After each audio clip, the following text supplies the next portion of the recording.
So welcome back. I think we're going to go ahead and jump into it. Welcome back to TableTalk Friday. My name is Zach. I'm joined by my one best friend, Andrew Romano. Seth is currently busy doing other things, but that's all right because we've got an interesting episode for you today. First of all, how are you doing today, Drew? You know, Zach, I'm kind of killing it. After the last 45 minutes of technical difficulties, I'm stoked to be talking about some D&D stuff. But yeah, I'm feeling pretty good. I'm sitting in a new room right now with right next to my 3D printer. I don't know if I mentioned that. I moved it and I'm giving her a little clean up so we can get her going, get some cool stuff printed. Not sure you're where to start with. Going back to the old grind there with the 3D printer. Yeah, back to the old ball and chain here. It's gonna make me all upset when she doesn't print right. But you know what? I'm determined. I'm gonna print something beautiful and wonderful that I could post on the media and everyone could see and everyone's going to like it. I'm going to get 10,000 likes. We're going to go viral and then I'm going to be a millionaire and we'll never record again. Yeah, you make millions off of using a 3D printer? Yes, that's kind of the idea. Yeah, I can see the headline now. Man uses 3D printer successfully. That's as you said that, I thought those exact words in my brain. As you were saying it, we were completely in sync, Zach. That was gorgeous. Well, perfect. I think that bodes well for the rest of the episode. So again, welcome back to TableTalk Friday, a D&D podcast, where this week we wanted to cover a new Unearthed Arcana article that was just released earlier this week. This one was sort of an off-cycle because, Drew, I'm sure you remember, it was maybe a couple weeks ago that we talked about the last Unearthed Arcana. I'm going to call it UA from now on. And we'll go with that. So I stop tripping over my words there. Yeah, no, you're right though. You're absolutely right. So we're on 8 now. I'm pretty sure it's UA 8, or they called it Player Handbook 8, something along those lines.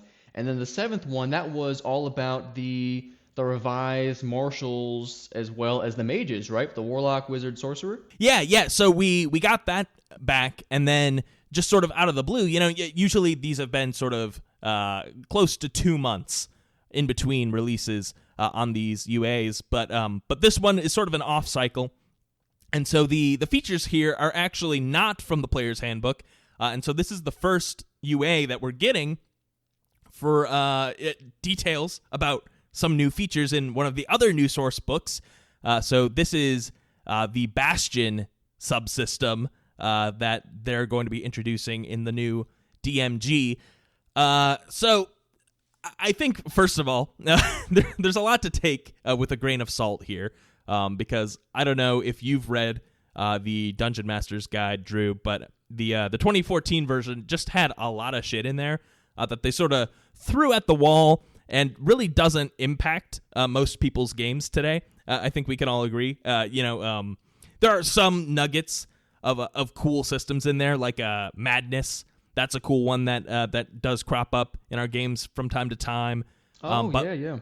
But there's just a lot of variant rules, like hero points, and I can't even think of most of these. Well, you can't think of them because they're just not relevant to most people. Right, exactly. Nobody picks those things out of the books. It's just the depths of the back pages. Right. I mean, they had rules for downtime activities and crafting magic items and all that sort of stuff, but the rules in the DMG in 2014 were very confusing, and so what we're seeing here is sort of fleshing out the idea of having a home base for your character.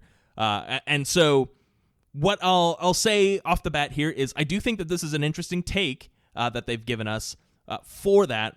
And so what they're doing is sort of the way it was described by Jeremy Crawford in a video that they recently released on this was you're sort of giving the player sort of the license to own this space and sort of like do some of the things that DMs do in like defining who the NPCs are in this place, and you build out the map for what it looks like, and that's all fine and good. But it is it does seem fairly crunchy to me, and it most definitely would slow down a game at our table if we were to use this.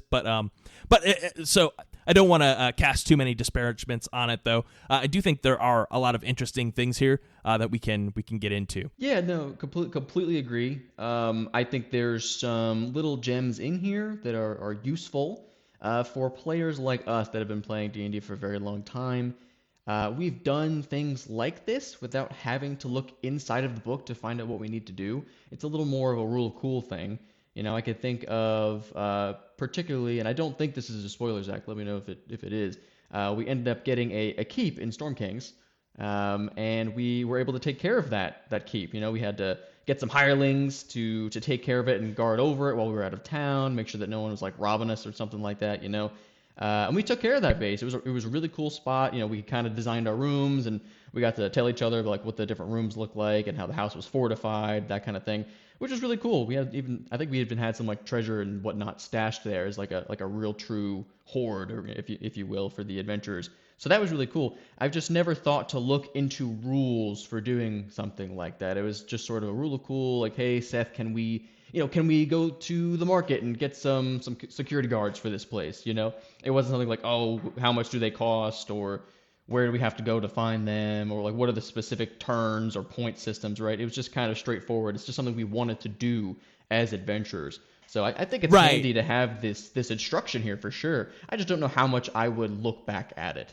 Yeah, and so it's funny you bring it up. It was we called it Titan Walker Keep was our base of operations there, and as far as I understand, Seth actually stole that location and like the layout of the area from Dragon Heist, which does actually go into detail about. All right, very early on in the adventure, you run into a popular NPC who shows up in Forgotten Realms on occasion. I won't spoil who it is, but he gifts you this dilapidated house, and so then you are responsible for refurbishing it and filling it with people. And I think they do have some rules in there. I haven't read Dragon Heist because I plan to finish playing through it at some point. But in any case, so it seems like they've sort of played with this idea of gamifying the owning of a home base. But I agree with you. I feel like for the kinds of adventures that we typically go on, or the campaigns we play in, shit is going on just way too fast paced for us to constantly be worrying about, all right, well, what's going on at home? But it was nice to have this. We got to a certain level, right? We earned a certain level of clout, and I believe Seth had Layrol Silverhand gifted us this keep, and then we refurbished it, and we even we filled it with NPCs that we had met previously. Yeah, no, and they did a great job defending that place too. Oh yeah. So Morwen had an inn at the Spires of the Morning, which is like I believe in Waterdeep it's described as just like a temple to Lathander, but I had sort of reflavored it in my backstory to be like somewhere where knights will gather. And so in any case, at the Spires of the Morning, I had journeyed there for some reason, and I'd met a bunch of knights. And so once we got this keep, we were like, all right, well, we need someone to defend our shit. We can't just put a bunch of stuff in here and let it collect dust. So we sort of hired on some people who were fitting because we'd met them previously, and then we sort of told them to guard it, and then that was sort of that. We used the keep as, all right, here's where we're gonna store our stuff so that it makes sense. We're gonna come back here and continue to build on it. I believe we even had a statue erected for our party to sort of codify us into a legend for defending Waterdeep or whatever. But it was just something fun that we wanted to do. I don't think we would have had as much fun if we kept taking time, in between sessions or in between adventures to say, all right, well, here's all the stuff you got to do to maintain the keep. It was more of a, we like having the keep, but we didn't need too much more from it. Though, maybe there is something to be said about building out more mechanics to make something like this work. So yeah, in any case, getting into the actual mechanics here in this UA, so the way that it works now is sort of in previous adventures, we've sort of played with the idea of having one home base for the whole party, but the way that they break it up here is you actually have every player character has the option of having their own bastion. And so you can, starting at 5th level, you gain a bastion. It doesn't really tell you how that happens. It's sort of, implied that you've been building it up until, that point, or, you've had work going on in the background, or maybe you just get it gifted to you after completing the adventure that gets you up to 5th level, whatever the case may be, and then you have that bastion. And so there are... Yeah, well, so just right off the bat, I hope that it's explicit in the DMG here that this is a optional rule, because I would hate for players to feel like you have to come up with this on the spot in order to continue playing, right? Like, all right, everyone design your bastion now. You hit 5th level. Like, that's not fun. But if everyone's into it, then maybe you could have some fun with it. I'm kind of thinking of this as like a crafting system almost, right? So at a certain, in like a video game, right? Let's say like, I don't know, Skyrim or something along those lines, right? Before a certain level, you haven't hit that prerequisite to unlock a certain sort of thing. So let's say, it's not until level 5 or 10 that you unlock crafting of alchemy items, right? Like, great, I'm level 5 and I could do that now, but I mean, who's gonna mess with alchemy items? who's going in there and crafting those? I don't know. Sometimes you skip right over the crafting system. So I think that's kind of what it is. Like, you've gotten this to this point in your adventuring career, and if you want to do this, you can now do it. You just can't do it prior to that time. Right. And so it does make sense the way that they've laid it out here. And so your bastion essentially levels up with you, and you get more stuff out of it the higher level you are. So at I believe it's you get it at 5th level, and then at levels 9, 13, and 17, sort of corresponding with when your proficiency bonus increases, you get additional benefits from your bastion. But in any case, I think you sort of brought up a good point. It is very video gamey to me that you just sort of unlock it. If use of a bastion is going to be satisfying in a campaign, I think you really have to work with your DM to make it make sense in the world. And then, my only concern with saying that, all right, everyone gets a bastion and everyone gets all of these special features from it is, all right, how much time exactly do you want me to be spending in everyone's bastions? Yeah. In a campaign like Storm King's Thunder, it was kind of fun. Like we kind of had multiple bastions even because, Eknon's home base was definitely Nightstone, and then Morwen had his home base in Amphael, and Beryl ended up getting in with the what were they called, the Grey Hands or whatever in Yartar. So he had sort of his little Thieves Guild home base that we came back to on occasion. Daleth had his mom's shop in Waterdeep, and then we all had Titan Walker Keep. But so there were all these like small little locations that as we were journeying across the world, it sort of made sense for us to stop in if we were passing by, right? Because so much of that campaign is just travel. But I don't know how great that would feel if at 5th level we have to stop everything. And go to everyone's keeps at that point. I think it makes a little bit more sense to introduce these significant locations more organically as it fits the story. Yeah, for instance, we even in Descent into Avernus, we went to what might be considered Python Hekile's bastion in some sense. Yeah. When we went to school. with you guys. Right when Strixhaven came out.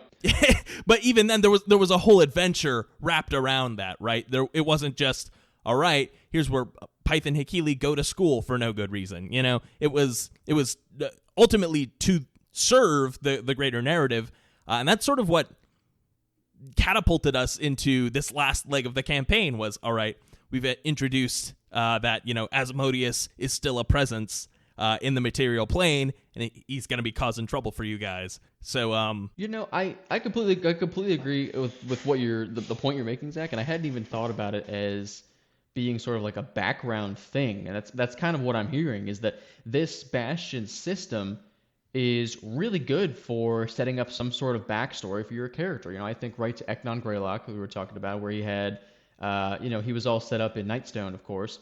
But he also had a shop, right? It was a shopkeep. That was his whole thing. So I think this would have been something really nice to have back in the day to kind of set up exactly how much money I was making from my shop, or vice versa. But I absolutely am in love with the idea of using this system as a guideline for setting up your home base, right? So let's say you're a level 1 character and you're meeting up at the tavern with your buddies, your adventuring group, and you're ready to set out. But they say, hey, I really got to stop by and see my mom because she has this sword for me that she's been crafting, and you go back to your home base, right? Everyone follows you. And it's a perfect way to kind of immerse all the other players into your lore, right? Saying, hey, I'm Eknon, this is Nightstone, come check it out. And you have it laid out that, if they're here for 5 days, that they can make a healing potion. Or if they're here long enough and they work for some of the shops in the area, they can get, 10 gold pieces before you leave. I think that kind of is where this system would shine. That or a plot device. So, at some point, like you were saying, no spoilers intended for a certain module where a certain character gives you a mansion or a keep or a house or a castle or whatever it may be. And then you have to work on using that to your benefit to the story, right? Maybe it's a house built on, like an ancient burial ground where there's ghouls running around. You have to solve the mystery or something like that. And then additionally, just as like a little funny thing, whenever I look at this Bastion system, I think heavily of Balloon's Tower Defense, and I would love to do a D&D mini game of Balloon's Tower Defense. I don't know how it would work, but I think it would be really funny. Well, and so that is one of the cool things that they do have in the Bastion system here. So down at near the bottom of this UA, they do have something called Bastion events, where they sort of have that. They've got this random table that you can roll on, where there's different special things that could happen, and so you could be attacked, or you could have to use your Bastion to assist someone else, or that they've got a nice little random events table that your DM could implement in a way that does serve the story. A great example being in Storm King's Thunder, when we were off doing our own thing. We had, I forget where we were in the story at that point, but we were about to embark on another leg of the adventure. And then right before we head out, Eknon gets a letter saying, your mom's in trouble. The Zentarim have attacked Nightstone. So all of a sudden, we've got to rush back and defend from that invasion. So I think events like that are really what this is made for, and what will serve the story. But the main focus of the UA does seem to be on, all right, what are all the little ways we can sort of incentivize you to interact with your Bastion? So the main function that they give us is something called Bastion points, which is just sort of like this esoteric thing that you get for taking Bastion turns, quote unquote, where they essentially, like, every 7 days or however long your DM determines, because that they do say that it's really up to the DM to decide when this happens, but you can issue an order to some of the different facilities in your Bastion, and you earn Bastion points from doing that, and then you can spend those Bastion points on things. So I believe it's mostly just for magic items, And then you can also use Bastion points. One of the other things they say is up on gaining a level, you can spend 10 points to ensure that word of your deeds gets spread throughout the land. And then for the next 7 days, you have advantage on all charisma checks. Oh, which that's fun. That's interesting. That's almost... I like it. I'm not sure if I would love it if it had a big impact on like a story event in a campaign. I feel like it's a little too gamey for that. But maybe it could be helpful, like if you need to gather information and you're trying to ask people for help. That sort of makes sense. I feel like that's a good use. But then the one that I really don't like is when a character dies, you can spend 100 Bastion points to return to life in your Bastion at the next dawn. After spending Bastion points in this way, you can't do so until you gain another level. But like, I can't think of a single justification for like how that works other than it's like that thing where the DM fucked up and they killed your character, and so rather than having the consequences there, they just say, a cleric showed up and revived you guys. It feels like that, and you're giving the player the license to do that, and that's never as fun as actually going through with the death and having, some consequence come from that. So yeah, I'm not a huge fan of that. I'm okay with granting magic items in this way, though. Even at our games, we sort of have done this thing where, especially with Oswin in Descent into Avernus, where we're just constantly working on magic items in the background. You don't necessarily need a home base to have that sort of work going on, but I do like that at least this gives you more of an option to have something cooking that makes sense in the adventure, because even with how we've been doing it does get a little ass-pulley, like, all right, Oswin pulls out his little tool bench and gets to work in the middle of hell, we've got 8 hours to rest, we've got 2 hours to work on a magic item, yeah, for sure. So at least that does something to make it fit into the world a little bit more. A thought that comes to mind with some of these things, because it very much so feels like when you're in the area of this bastion, you get kind of benefits, right? That's kind of the vibe that I'm getting. It very much so makes me think to the background feats, or not the background feats, the background, what are they called? The characteristics that you get. So like if you're a hermit, right, you might be able to gather 3 days worth of food or something for you and your compatriots there. Or if you were a soldier, I think you could be quartered in local civilians' homes if you needed to, something like that, right? That's kind of the vibe that I'm getting from this. I wonder if they're going to change those little features that you get from your background based off these bastions, just because I feel like they were very lightly used anyway. Even to this day, they're not used heavily, of course, except for the meta one, which is the urchin, which allows you to move twice as fast in cities, which we use every single day. Ultra powerful. It's really it's so powerful. I don't know if that's has it ever really come in handy. I feel like we just bring it up every time we're traveling through cities. In Storm Kings, it came up. It came up all the time, But I mean, in reality here, they never really popped up a whole lot. But that's kind of the vibe that I'm getting from these bastions. So I wonder if they're going to do something with that, or maybe they mentioned something in these 25 pages of text here where they mention the little features you get. I'm not sure. That's just kind of what it makes me connect to, I suppose, as they're changing everything from 5e to 1. But I guess we'll see where it goes from there. Yeah, and so there is there's the potential here for things to get really crunchy, because there is a lot of it seems like the special facilities that you get, and so here's the one last big mechanic that these bastions have is at these designated levels, 5, 9, 13, and 17, you get additional facilities that you can add to your bastion. And so the primary thing that they do is every time they work, you get some bastion points from just having them going. But then they can also do a couple of different things, usually resulting in either you getting some gold, you getting some items, or getting some additional special feature.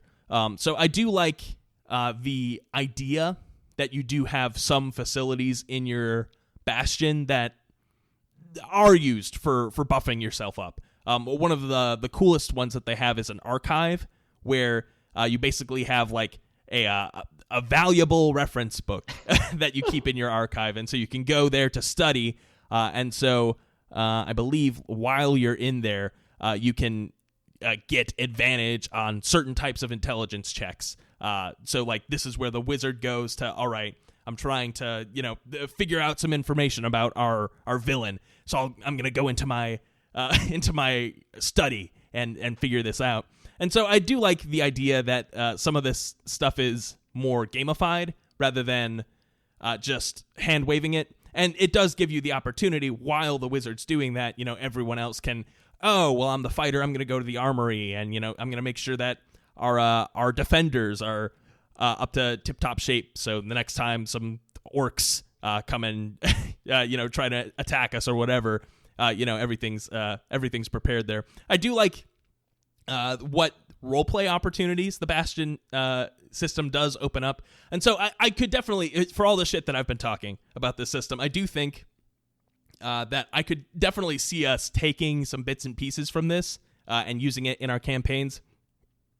But it's very much like the group patron system from Eberron, where, it's a really cool idea. You can get a lot of, inspiration from this thing, but ultimately I don't want to be spending, we only get to play D&D once a week. And sometimes, it's a lot less than that.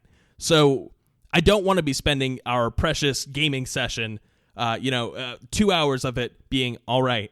So I make 25 gold from, this wing. I get 15 gold from this one. I sell all the items, so I'm going to get this amount of gold back. And I also get this many Bastion points, so I'd like to spend this on a flame tongue. And then, we go through that for every single character. If you've got more than 4 players, this is going to be a nightmare, trying to keep up with everyone's Bastions. Yeah. So I feel like the idea of, and they do have some suggestions for how you can combine Bastions here as well. So I would think that probably the group Bastion idea is probably the best, where the wizard has their little wing, the fighter has the things that they take care of, but it's all like one communal like a little bastion town, a little community that you use. Yeah. So I like that idea better. But overall, I do like some of the stuff in here. Even at 17th level, one of the cool things that you can get is a little demi-plane, which just makes me think of like Mordenkainen's Magnificent Mansion. But rather than having to cast it, you can just have one in your Bastion. And so what you can do there is you go in and then you can magically fabricate items. It's sort of like a little holodeck. Oh, that would be really cool. That's also scry proof. And so I do like, the flavor of that, having, say you're a 17th level wizard. And so you can only get some of these based on prerequisites as well. So there are ones that are specific to spellcasters, to rogues, to fighters, based on different class features. So I do like the flavor of some of the options. I think those prerequisites are pretty important because, this is basically a guideline for the things you can do if you wanted to do this at the table, right? So, let's say one of the players is like, oh yeah, I'm going to build a teleportation circle, and he's like level 2. It's like, well, you don't necessarily have the capabilities to build that yet, but if you were to gather some supplies and do some studying, you probably could. So it's a good resource for the DM when to say, yeah, you could probably swing that, or absolutely not. There's no way you're that powerful yet, which I appreciate. I can really see using this system in a campaign or a series of one-offs where you wanted to base it around this system. I love the idea that maybe there's like, maybe all the adventurers meet up in a particular city or town for a festival, some sort of harvest. But then a necromancer nearby declares war on the town, and then you have to defend it from like onslaughts of undead. And so you're all working together. So you bolster up the bastion, right? You build up defenses. You you called other local towns to send aid, or use the things actually within this PDF here, within this system, to bolster your defenses, to gain resources and defend it from the invaders, right? Or even if you wanted to do it for a war system. I hear Dragonlance is very war based. I wonder if the Bastion system has a good place in that module. I don't know. We'll have to play through Dragonlance at some point. But a lot of potential here. I think it's good. I think it's great as far as the little details you can find, the inspiration you can get. I think this very similar to the Dungeon of the Mad Mage. I don't necessarily want to run the entirety of the Dungeon of the Mad Mage, but there's a lot of really good traps and puzzles and gems in there to use. So I'll definitely be referring back to this for the future. Maybe I'll even use it in the Christmas one-off this year. Who knows? Yeah. If you tell me that I have to make a Bastion, I might look at you funny, but I will do it. Because I'll never knock it until I try it. The one thing that I could see this being used for, to maybe some good effect, is if you wanted to do like a non-violent D&D campaign, and you just get everyone together and we do like a Stardew Valley sort of thing. Where you get everyone makes your characters, and then you're just trying to build up your wealth and role play.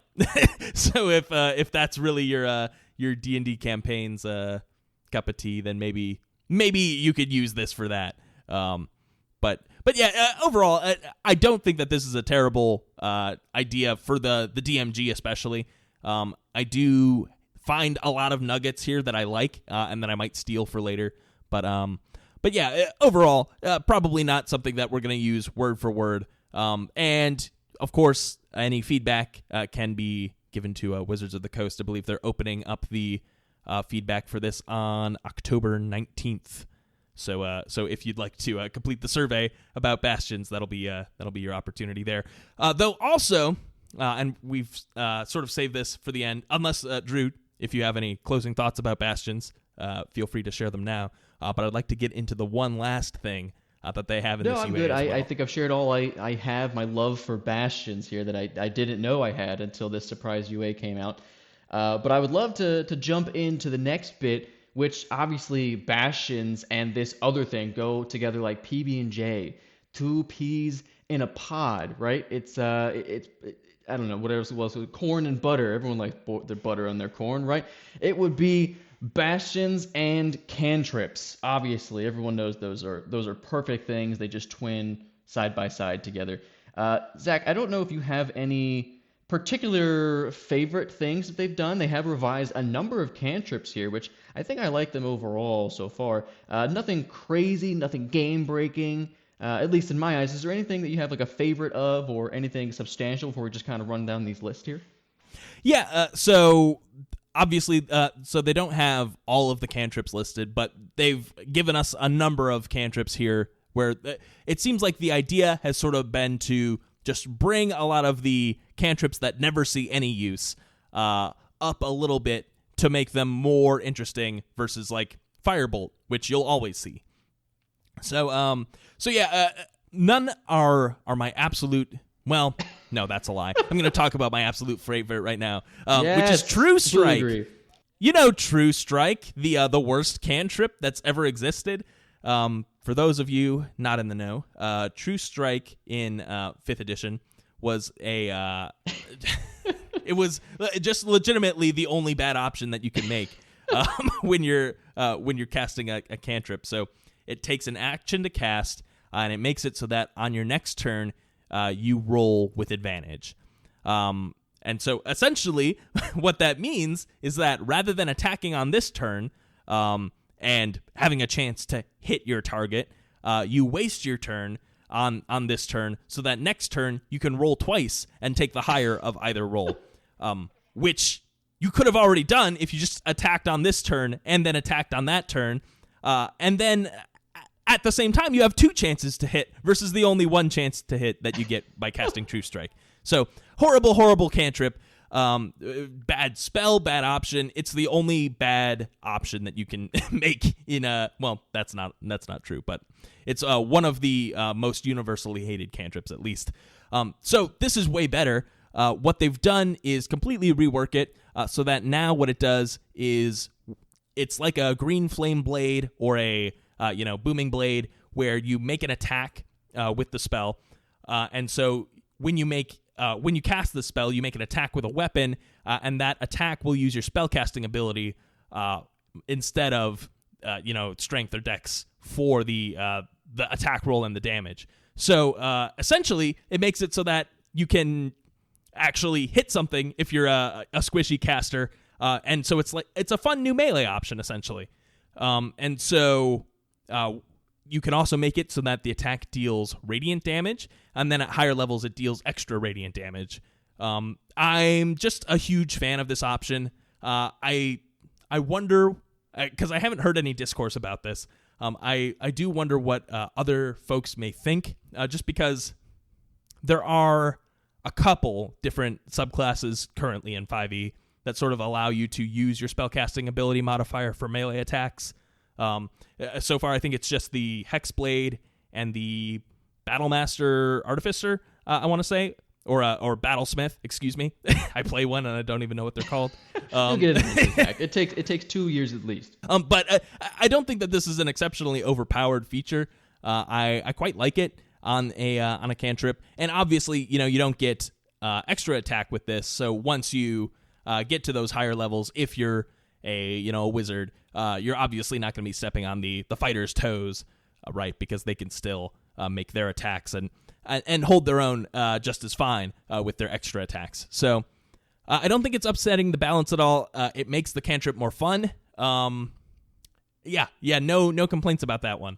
No, Drew, did you have anything you definitely wanted to talk about? No, just quick thought on True Strike there. It's gone from a cantrip that I would never take to something that I just might if I was playing the right character. I love the flavor of a wizard who's not martially adept, we'll say, right? So maybe there's a dagger on the ground, but someone got really close to me. I'm running low on spell slots, so I cast True Strike, and the dagger animates and slashes at the enemy 5 feet in front of me. I think that's really cool. It's flavorful now. It's a little more fun, so I could see possibly taking that one. Definitely nothing too strong or anything like that. As far as some of these other cantrips here, I think one of my personal favorite changes that they've done is the Friends cantrip. So yes. Friends is the first step into like enchantment charming people, right? And that's a big deal because some people make builds around that, or their characters are heavily involved, such as the enchantment wizard, right? I can see them taking this for sure.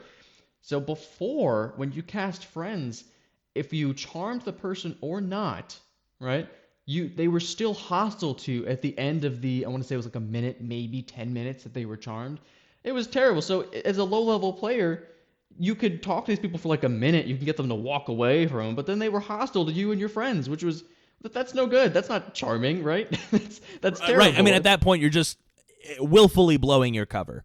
Yeah, so I'd rather just sneak around them, Yeah, if you just attempt, and you know what? I don't think it even charmed. What it did is it just gives you advantage on your charisma checks against the target, so you can still fail. And at that point, you might as well just take your luck with actually just rolling the charisma check and see how you do, because at least after the minute, they're not going to turn instantly hostile towards you if you do a good job. Or worse, honestly, just better option, attack them. Just attack that person. Better yet, maybe they go down or you knock them out, and then they're not a threat to you anymore. Versus with this cantrip, that they're going to attack you afterwards. It's just no good. So, yep. But now it forces the target to make a save against being charmed briefly. So, nothing terrible about it. It's nice to have a little bit of a less of a con to the cantrip, right? I want reasons to take cantrips and less reasons to not take them is what it is, and that's exactly what they did here. They did some other good things here with a bunch of these spells. They buffed up Shillelagh a little bit, so it actually scales now. Uh-huh. I don't know anybody that used it, but I think it's a nice little addition. Yeah, I'm a huge fan of Shillelagh, actually. For all of the few times that I've actually played Druid, I really love all the Druid-specific spells, but Shillelagh was one that I feel like most people overlooked, because that was the other way that you could use your spellcasting ability to make melee attacks. And so that was a great spell in 5e, but they've made it even better, and now I might actually see more people using this. And so it's sort of like True Strike, which Druids don't get. So it's like a druid version of the new True Strike. But you use a bonus action to imbue a club or a quarterstaff. You can use your wisdom modifier for the attacks used, or I mean, I guess if you get this through some other means, you can use your spellcasting ability. And now you can also make it so that the attacks deal force damage or the regular damage type. And then, as you said, the damage dice actually scales up. So it used to always be that Shillelagh does a D8, but now when you reach 5th level, it does a D10, which that's a huge buff already. And then at 11th, you get a D12, and then at 17th, you get 2D6. So that's nothing to sneeze at for a one-handed weapon that does as much as a greatsword. Obviously, you're not, it's not a plus 3 at that point, so you're probably not going to be using it all that often. But I like that it's still, it doesn't do any harm to make it a little bit more usable. Yeah, it's kind of the True Strike for some of the nature casters is kind of what I think of, to be honest. Yeah, so I'm a big fan of that one, actually. Produce Flame, they've kind of moved back a little bit, so I can sort of see why, because Produce Flame used to just kind of be a better version of Firebolt that does a little bit less damage, where you could, it takes an action to cast, but then you can either keep the flame out, so it functions like the light spell, or you can throw it as a part of that same action. Now, if you want to throw it, you have to use both your bonus action to conjure the flame and then your action to throw it, which I understand that limitation probably makes it a little bit more balanced because it does so much more than Firebolt. It's kind of ridiculous that you can cast it and then also throw it on the same action if you want. But I don't see a lot of people using Produce Flame, and I don't think it was really doing any harm to just have it all function on the action. But maybe they just didn't want to go forward with an action that sort of does two things. It was sort of an outlier in the rules before. So whatever. I'd probably still use it even in its new shape. Yeah, just a quick argument.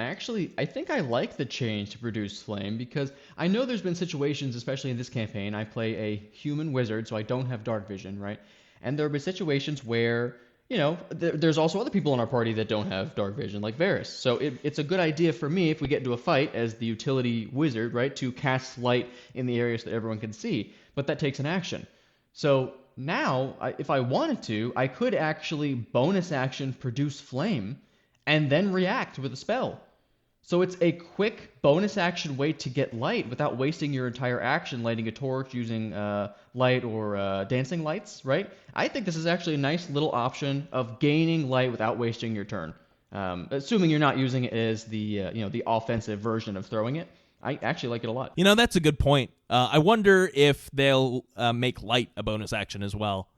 Because now that you mention it, Produce Flame does seem to be the best way to instantly get some light. Yeah. And I don't think bonus action light would be terribly broken either. Who knows? No, but if they bonus action light, then I think they would nerf Produce Flame because that's what I would take this new Produce Flame for. So maybe leave light the way it is. I don't know. But yeah, in any case, I'll agree. I do like the change. Acid Splash is an interesting one. So it used to be in 5e, it only targets 2 creatures. Now they specify that it explodes in a 5-foot radius sphere, which is interesting because they never in 5e, it's never like explicitly stated that you can place an area of effect over like the intersection of multiple spaces, right? So technically, this is now an AoE that could hit up to 4 targets if you place it on the corner of 5 squares. But I also feel like this wording sort of makes it sound like you could only hit 1 target with it. Because it only explodes in a 5-foot sphere. It's cool though, and I'll let you know. I feel like this is directly impacted by Baldur's Gate 3. Where Acid Splash functions exactly like this. If there's more than 1 target in that small sphere that it explodes in, then you can hit as many as you can fit in that 5-foot space. So it's neat. I feel like a little AoE cantrip isn't bad at all, and it might actually make Acid Splash more usable in niche situations. So yeah, I don't mind it. I don't think making it more powerful is an issue, though. I'm curious to know if people like the wording at all. It doesn't bother me because I've played Baldur's Gate 3, so I've got that in my mind. But if I looked at this wording maybe 2 years ago, I would have thought, so it only hits one target. so yeah, maybe work on the wording there. I'm not sure. Or maybe in the new spell descriptions, it'll be more explicit that you can place spells over the outside of the grid, right? Yeah, to be honest, as silly as it sounds, I'm sick of the wording being sphere. No one plays on a spherical battle map, right? They're always squares. It's a hex thing, right? So just quit using sphere. Just say it's a square. I mean, if you want to flavor it as a sphere, sure, right? But no one's playing on a spherical map of any sorts. Nothing on Roll20, as far as I've seen, has done it. No battle maps we've purchased in person, physical ones, have done that. Just call it a square. It's okay. We get it. We could flavor it however we want. It could be a big triangle if I wanted to, flavorfully. But just say it's a square. It makes things easy. Yeah, I mean, it doesn't impact anything by just saying that it's a square.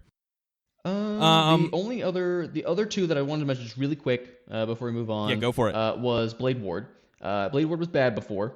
I believe it gave someone resistance to incoming damage for the next turn or something along those lines. Zach, correct me. Yeah, so it's for one whole turn, or round rather.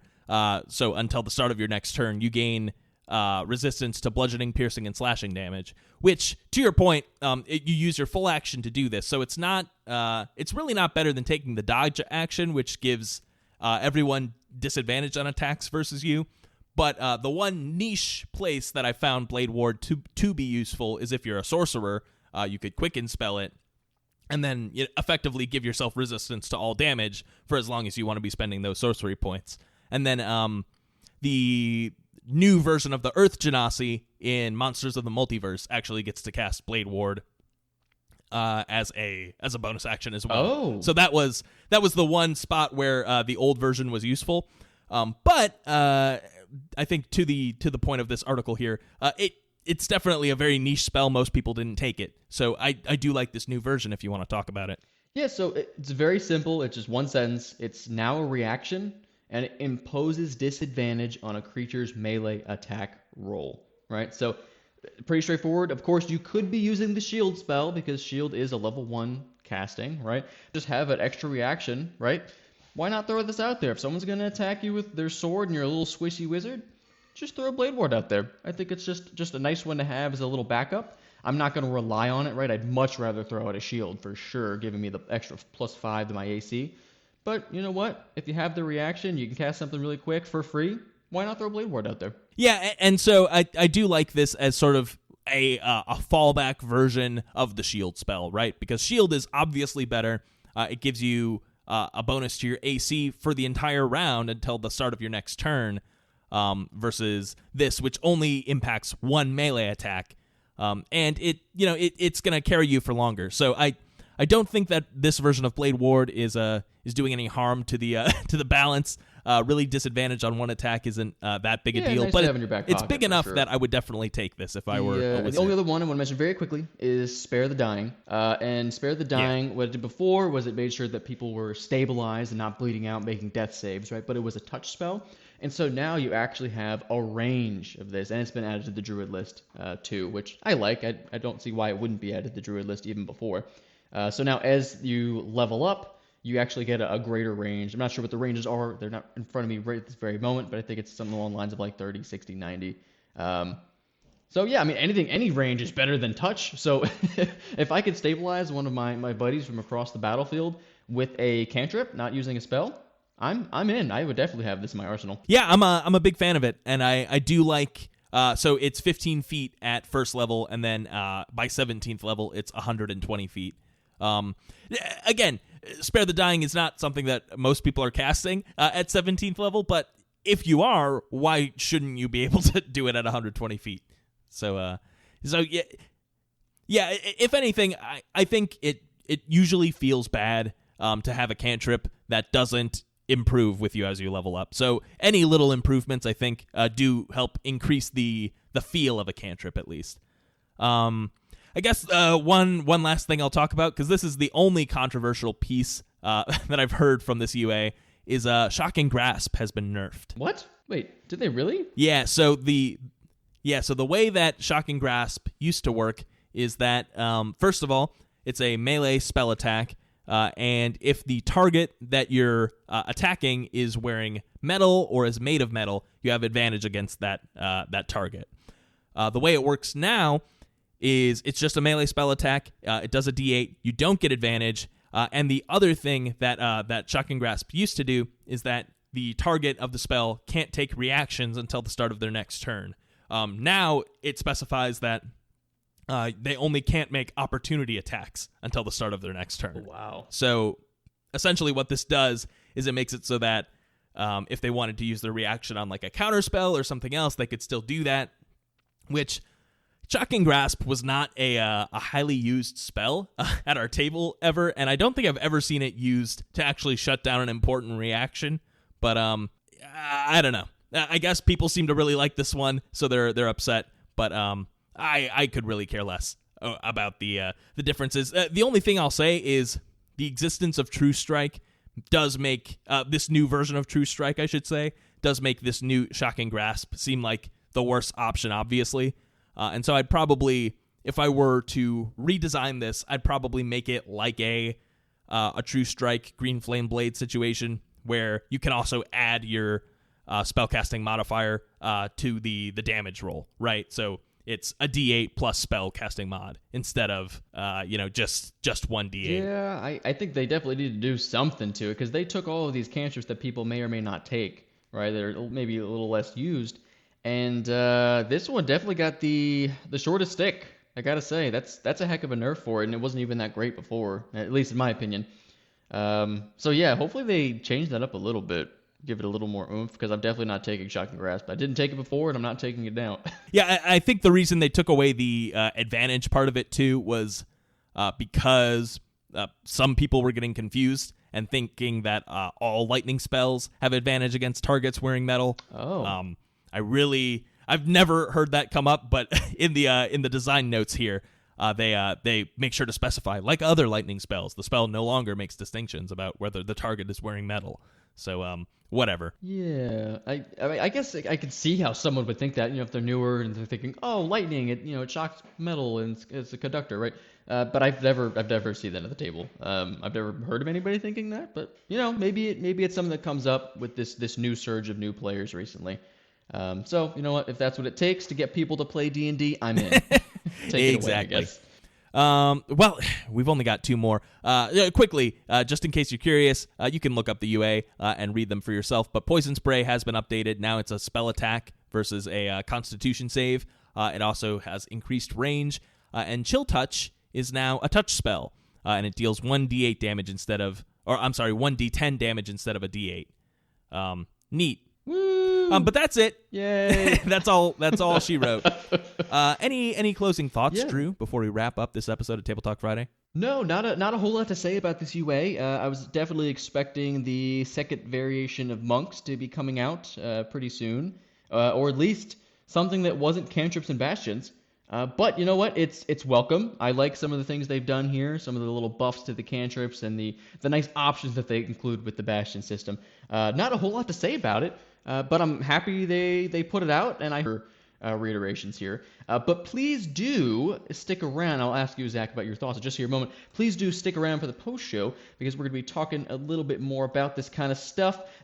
And of course, if you check it out on patreon.com, you get some exclusive access, post shows like the thing we're about to record right now, as well as some other things in some higher tiers. But Zach, before we jump into this post show, any more thoughts on this? No, you have summed up my thoughts completely. So without any further ado, Drew, why don't you tell me who's going to be taking us out? Oh yes, of course. Can I have the, relevant to this UA? Can I have the Bastion take me out? I don't know what Bastion sounds like, but this is an Overwatch reference. You get it. I am the Bastion. Ooh, Tweety Birdie, bang, bang, bang.